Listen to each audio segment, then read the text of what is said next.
그리고 만약 성기훈이 저희에게 상담을 해왔다면 아마도 저희는 권해드렸을 겁니다.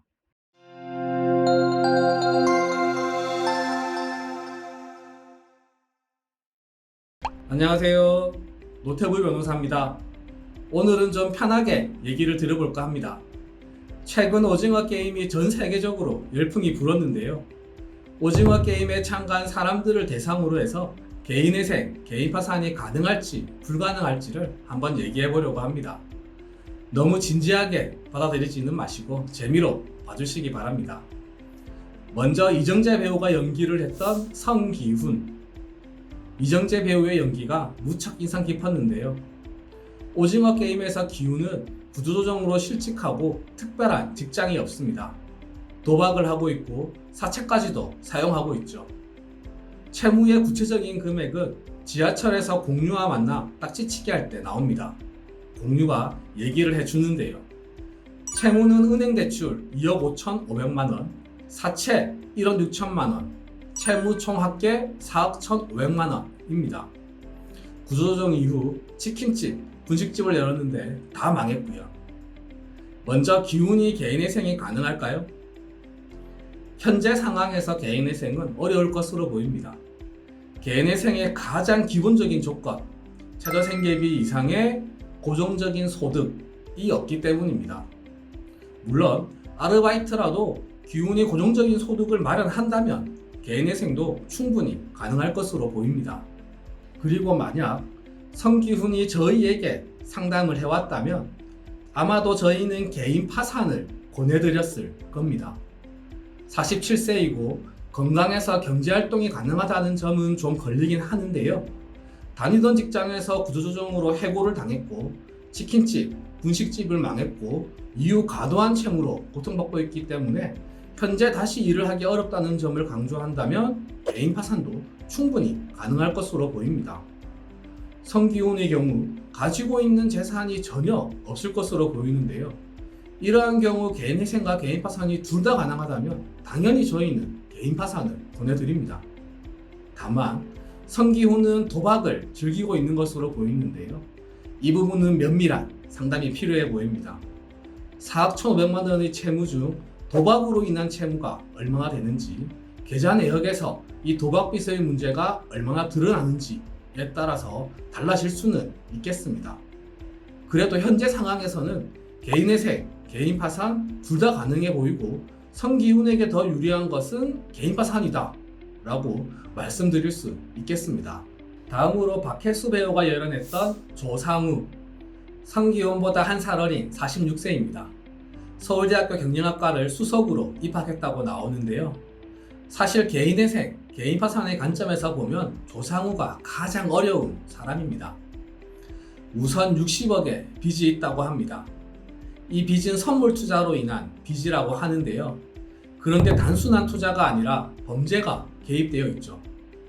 경찰이 조상우의 어머니에게 찾아와서 조상우에게 체포영장이 발부되었다고 얘기하는 장면이 있는데요. 그 장면에서 경찰은 조상우의 혐의에 대해서 횡령, 사무소 위조, 특정경제범죄 가중처벌법 위반이라고 합니다. 자세하게 나오지는 않지만 횡령 및 사무소 위조가 들어있는 것으로 보아서는 회사나 고객의 돈을 빼돌려 선물에 투자를 한 것으로 보이는데요. 이는 당연히 범죄 행위입니다. 범죄 행위로 인한 채무는 비면책 채권입니다. 이에 대해서는 제가 영상을 올려드린 것이 있습니다. 개인회생과 개인 파산에서 비면책 채권에 대한 설명을 드린 영상인데요. 비면책 채권은 개인 파산이 아예 불가능합니다. 그리고 개인회생에서는 면책을 받더라도 전액 다 갚아야 합니다. 자세한 내용은 이전 영상 참고하시고요. 상호의 채무가 범죄 행위로 인한 것이라면 개인회생, 개인 파산에서 모두 비면책 채권이 됩니다. 이러한 경우 개인 파산은 불가능하고 개인회생을 하더라도 비면책 채권에 해당해서 결국 이 채무는 전액 모두 갚아야 하는 겁니다. 결론적으로 조상우와 같은 분은 개인회생, 개인 파산이 어렵거나 또는 실익이 없다 라고 말씀드릴 수 있겠습니다. 다음은 정호연 배우가 연기했던 강새벽. 강새벽은 새터민이고 소매치기로 나옵니다. 극 중에서 강새벽의 채무가 얼마인지는 나오지 않습니다. 다만 탈북 브로커를 만나는 장면에서 브로커가 4천만 원 이상은 있어야 된다 라고 얘기하는데요. 이를 통해서 이전에 탈북 브로커에게 4천만 원 내외의 돈을 뜯긴 것으로 보입니다. 강새벽은 극 중에서 보면 돈을 대출 등으로 마련해서 브로커에게 준 것 같지는 않습니다. 소매치기로 마련한 것 같긴 한데요. 강새벽을 통해서 제가 말씀드리고 싶은 것은 사기를 당한 채무자분들에 대해서입니다. 최근 보이스피싱을 당하거나 사기를 당해서 발생한 채무에 대해서 개인회생이나 개인 파산을 의뢰하시는 분들이 많은데요. 사기를 친 것이 아니라 사기를 당해서 발생한 채무의 경우에는 개인회생, 개인 파산 둘 다 가능합니다. 저희 사무실에서도 지금 진행하고 있는 분들이 많고요. 다만 사기를 당하셨다는 점에 대해서는 입증이 필요합니다. 고소장이나 신고 자료가 있으면 훨씬 쉽게 진행될 수 있습니다. 만약 고소장이나 신고 자료가 없다면 법원에서는 사기를 당했음에도 고소나 신고를 하지 않은 이유를 묻거나 고소나 신고를 하고 자료를 제출하라고 하기도 합니다. 마지막으로 오징어 게임 참가자는 아니지만 조상우의 어머니에 대해서 얘기를 해볼까 합니다.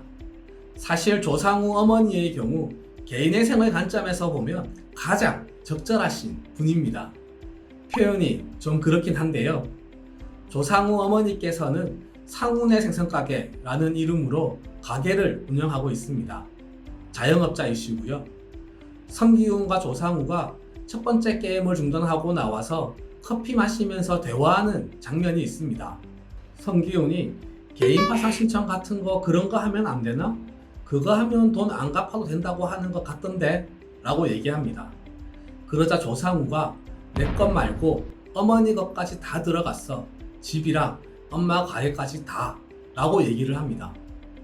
조상우가 선물을 하면서 어머니 명의의 집과 가게를 담보로 대출을 받았다는 의미로 보이는데요. 결국 조상우 어머니는 마지막 장면에서 생선가게가 아니라 붕어빵 장사를 하고 있습니다. 조상우 어머니의 경우는 담보부 채무가 문제가 되는 경우입니다. 이러한 담보부 채무의 경우 채무가 15억 원 이하라면 개인회생 가능합니다. 더구나 조상우 어머니는 가게를 성실하게 운영하고 계셨고 일정 수익도 있었을 것으로 보이기 때문에 개인회생이 충분히 가능하지 않았을까 합니다. 조상우 어머니께서 개인회생을 진행하였다면 마지막에 붕어빵 장사가 아니라 상운의 생선가게를 계속 운영하고 있었을 겁니다. 오늘은 드라마 오징어 게임에 나오는 극중 인물들을 대상으로 개인회생, 개인 파산이 가능한지를 얘기해 보았습니다. 오징어 게임은 드라마 자체로도 재미있었고요. 개인회생, 개인 파산의 관점에서 볼 때도 꽤 재미있는 드라마였습니다. 도박 채무, 불법 행위로 인한 비면책 채권, 사기를 당한 채무, 담보부 채무 등 실제 현실에서 저희가 접하게 되는 경우들이 다수 나옵니다. 모두 실제 현실에서 발생하고 있는 일들입니다. 그래서 비현실적인 얘기임에도 불구하고 현실성이 느껴지는 것 같습니다. 네, 오늘은 이것으로 마치겠습니다. 궁금하신 점이 있으시면 댓글에 남겨주시거나 전화 주시면 됩니다. 최대한 친절하게 답변해 드리고 있습니다. 이상 노태부 변호사였습니다. 감사합니다.